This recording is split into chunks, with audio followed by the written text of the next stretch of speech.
Remember when this became an actual meme? AI couldn't even draw simple hands. It essentially drew finger spaghetti. Or this type of yoga, where it seems that the bodies really do come together. There was a lot of bad stuff or bad vibes around AI generated images. It was fun to mess around with, but no one was actually using these tools for serious design work. Nowadays, there's a lot of tools that can get the job done. And OpenAI just dropped the latest one of these. And this changed everything when it came to AI image generation. So essentially, OpenAI just introduced the 4.0 image generation. And this is something that you can try in ChatGPT. And I'll show you a few of these images, the good and the bad, in a second. And in this new update, GPT's 4.0 image generation is now a native integration. And this means that it doesn't just bolt images onto a chatbot, it actually understands text and visuals together in kind of the same brain. So here it says that at OpenAI, we have long believed that image generation should be a primary capacity of our language models. That's why we've built our most advanced image generator yet into GPT 4.0. The result, image generation that is not only beautiful, but useful. And there you have a bunch of different images that show based on these generations. So you get the prompt and you get the actual image. You get the prompt, the image. And what I like about this is that it keeps, obviously it has memory that understands, that remembers what happened before. So here, if this was a prompt in and of itself, it would give a different image to this if it didn't have this right here, right? So if I say selfie view of the photographer as she turns around to high five him, and let's just open this up and we'll create that as well. So image of, and I'm just going to let that run. So you can also see the time this takes to actually run.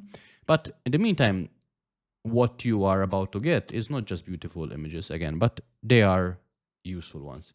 So let me just show you a few examples that I ran before I started this video. And I also link this article, this document in the description so you can have a look at this. So here I have a raccoon, or a minimalist sticker of a raccoon eating a strawberry, thick white border. So I think that follows that very well. There's a raccoon, the strawberry, and the thick white border. So in a way, very simple type of prompt, but it is much better than we got before. Here I have a photorealistic Korean menu with illustrations, traditional but upscale. And I have the text, which was a big thing before, and how screwed up that was.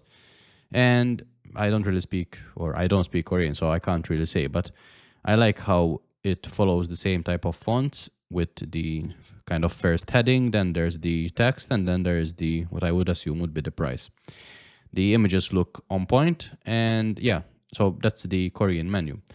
Then there's the create this infographic explaining how rainbows form for 7th grade science class. So we're combining the actual thing we want as well as the grade level that it should be created at. And we get this, how rainbows form for 7th grade science class. We get sunlight, we get refraction. So there's a duplicate right there. We get refraction and reflection. So yeah, I mean, there's that 3 times right there. Then we get the sunlight coming into the rainbow. So maybe some tweaks are still necessary with some of these, but it is still head and shoulders above what we had before. This one I really like because it's a modern poster that transitions from a wireframe sketch on the left to a full sculpture on the right. And this is the result that I got. So pretty accurate or pretty good follow-up when it came to, or when you compare the prompt to the actual image. But is it all sunshine and rainbows? And obviously I don't think it is. There's always more to improve, and this is what I want to show you next. So this is what I was able to generate for this type of prompt. So here I have create an infographic explaining 5 breathing techniques with a large title at the top and footnotes at the bottom. So there is a bit of, I mean, you can understand what is happening. You can understand the 4, 4, 4, 4, I guess. Alternate nostril breathing, so not bad. We get the 4, 7, 8, so not bad. I would like to see some more instructions in this case, I guess, based on this being an infographic about breathing. When it comes to the arrows, maybe, but still not bad at all. And here I like that we get the disclaimer, consult a qualified healthcare provider before trying breeding techniques. So pretty cool. But where things get a bit messed up, but again, still head and shoulders above what we had before, is the symptoms of diseases. So there's a lot of diseases listed here. The problem is some of the words are still, I think, yeah, this one was headache, difficulty, rapid here. So not 100% there. I guess this is chicken pox. So again, head and shoulders above, yes. Perfect, no. At the same time, there's a lot of text happening right here. So as a first draft based on one simple prompt, which was this design a medical chart showing symptoms of 12 different diseases with icons, columns, and descriptions. Do we get 12? 1, 2, 3, 4, 5, 6, 7, 8. Yeah, so we get 16 rather than 12. So it's going over and above, doing overtime. So yeah, not bad at all. Still not 100% perfect. So this would still need some type of modification before it is ready to go live.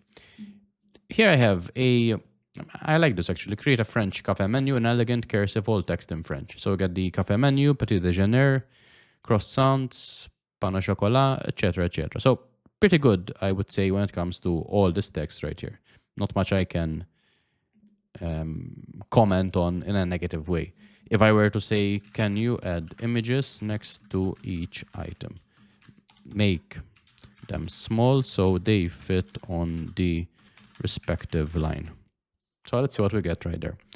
In the meantime, I also have, this is where, again, things are not perfect. So here I have show a classroom of 30 students, each with unique clothing, hair, and facial expressions. If we look here, the kids at the front, I mean, yeah, this kid, there's something happening with his eyes, maybe here.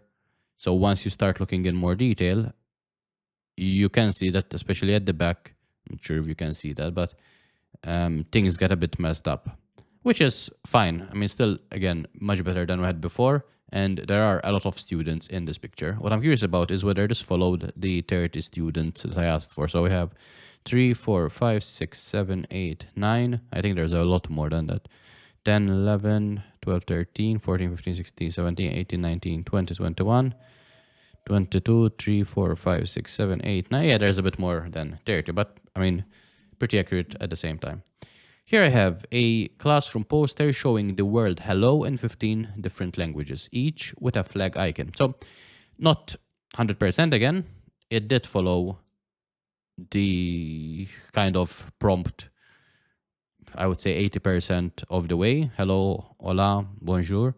The flags are a bit messed up when it comes to the actual language that they are representing. So American flag, hello.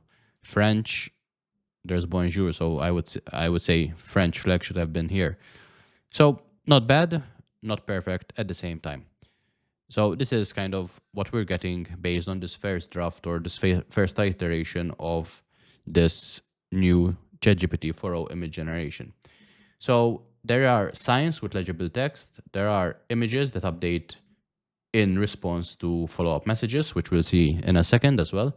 And there's a big difference between what we had before and what we have now. If we look at this, the image side view of the photographer, she turns around to high-five him. So this is based on just that prompt. As we saw before, first of all, what I would say is that the hands, I mean, I would say they line up, but I'm pretty sure that's one palm only. But then again, my point is that this prompt gives you a different result than if we were to look at OpenAI's actual results right here, even though we have the same prompt, simply because in this conversation, there is prior history happening before. So there is that. And I believe over here we had a follow-up, yes, of the French cafe menu. So petit déjeuner, croissants, tart, quiche. Okay, so pretty good. We have the wines there, I guess. Café, vin, yeah, we have the vin, rouge and blanc. Yep, so not exactly aligned on the same line, but we are getting there. And with some small modifications, we could this to be something that would be used in production. So being a designer or being someone that wants to design something and uses this as a first draft, I think we're getting there as well.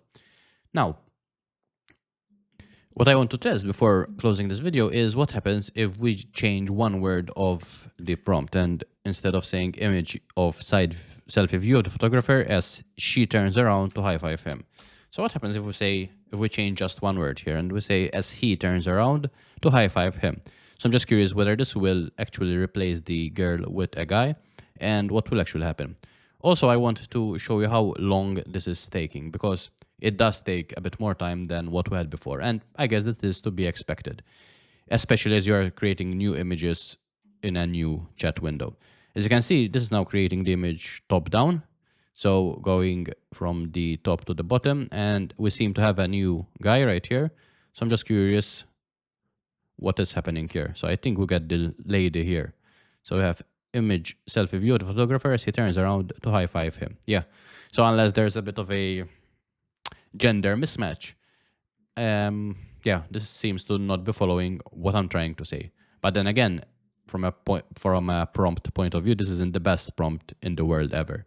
So if we take this and we say, we go to ChatGPT and let's say, make this prompt better to help with image generation. And let's just paste that in there. And let's see if we have a better prompt, whether this will give us a better image, because generally when it comes to text, that is what we tend to get. So let's just go back here and let's just paste in there. And the prompt now is a dynamic selfie style image showing a man turning around with his arm extended backward to high five another person behind him. The camera captures the photographer's face partially in the frame with natural candid expression. The background is outdoors with good lighting, and the moment captures the motion of the high five about to happen. Yeah, so I think we should get something similar to this. So let's see what we get. Okay, so now we actually get the two guys that I asked for before. So we get a man to high five another person behind him. So I think this is referencing the previous, okay, we got some extra hands. So yeah, so the hand issue, the hand fingers issue isn't completely out of the way, as you can see right here. We get an extra limb coming out of nowhere. And yeah, so that is one thing to also consider. The limb or limbs problem doesn't seem to have gone away 100%.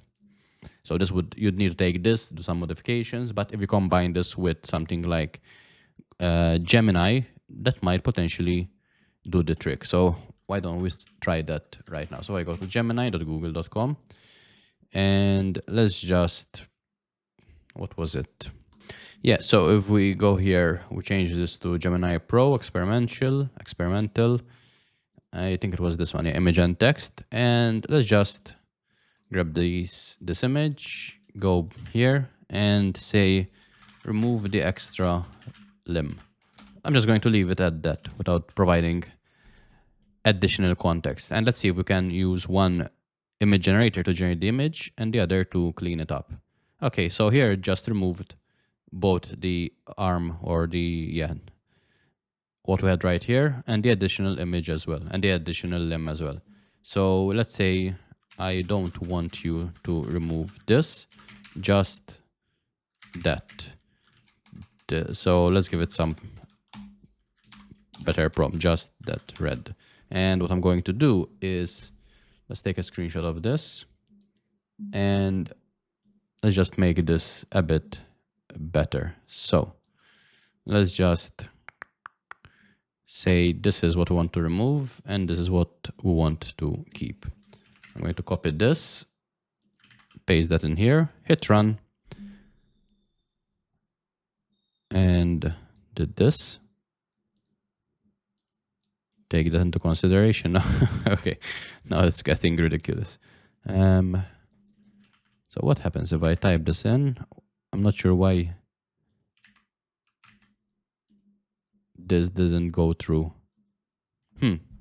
Anyway, yeah, so for some reason I'm passing that, which it is not.